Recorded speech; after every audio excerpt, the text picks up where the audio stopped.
Welcome to the video on basic concepts. Before we get to step one, we need to understand a few basic concepts of network security. This will give you the necessary background to tackle the 12 steps. The first concept is the CIA triad. This is one of the most basic principles of information security. CIA stands for confidentiality, integrity, and availability. In general, all data that you wish to keep secure needs to remain confidential, maintain integrity, and also be available. Confidentiality means simply keeping data secret. Well, secret from those who are not authorized to view it. Integrity means keeping data from being modified by unauthorized people or by accident. And availability means that information is available when you need it. The next concept is AAA, or authentication, authorization, and accountability. Authentication means proving that you are who you say you are. So, if you log in as Huckleberry and you produce Huckleberry's password, then the system will likely authenticate you. Authorization means the actions that it is possible to perform once you've been authenticated.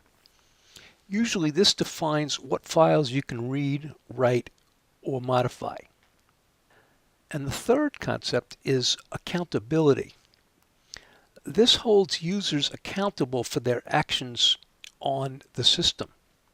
It's usually done with logging and auditing. One of the things you see a lot with accountability is if you're paying for the amount of time you use on the network, it will be stored there. The next concept is defense in depth. Multiple layers of security. Multiple layers of security are used to protect resources in the network. The idea is if one layer of security fails, that another layer will still provide protection. A simple example is a server in a locked room. Even if an intruder succeeds in breaking into the server room, the intruder does not have access to the data on the server without a password. Next concept we look at is the principle of least privilege, which means you should only be able to access necessary information. A user must only be able to access information on the network that it is necessary to do their job. Likewise, a process must only be able to access the network resources that it needs to perform the legitimate services of that process. The next concept is good faith. And if you ask about good faith, you should have it. Per Wikipedia, and I quote, "In contract law, the implied covenant of good faith and fair dealing is a general presumption that the parties to a contract will deal with each other honestly, fairly, and in good faith, so as not to destroy the right of the other parties to receive the benefits of the contract." Well, what does this mean in terms of information security? What this means in terms of information security is that the information on your network belonging to others should be protected in good faith. That is, it should be protected by all reasonable means. This is really all you can do. Now, I'm not a lawyer and I can't give legal advice, but should there ever be a security breach, you will most likely be in a much better legal position if all good faith efforts have been made to protect that data. The next concept is stewardship, meaning engineers don't own the network. Dictionary.com defines stewardship, quote, "The position and duties of a steward person who acts as a surrogate of another or others, especially by managing property, financial affairs, real estate, etc. So what this means, if you are employed as a security analyst by a company, then you are the steward of the company's data, not the owner. The actual owner of the data is the company's management. You are responsible for securing the company's data to the best of your ability within the framework management has implemented. You are responsible to advise management how to best keep data safe. But the ultimate responsibility goes to management.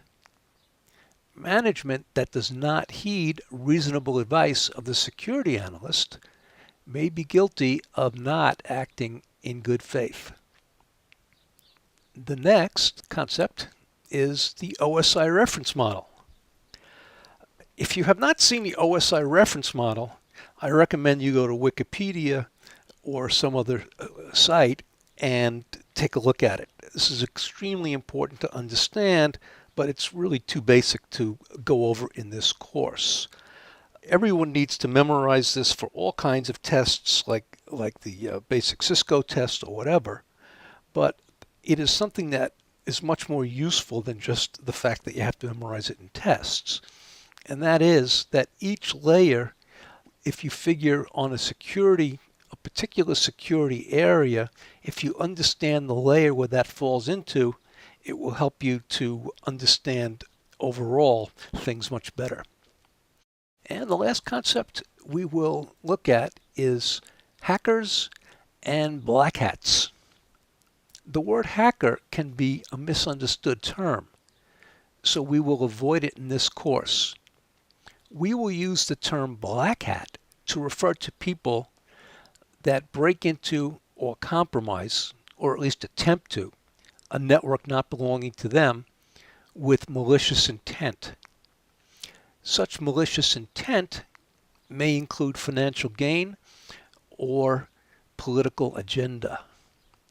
Whatever it is, you need to defend your network against black hats. That is the end of this lecture. I hope to see you again in step 1.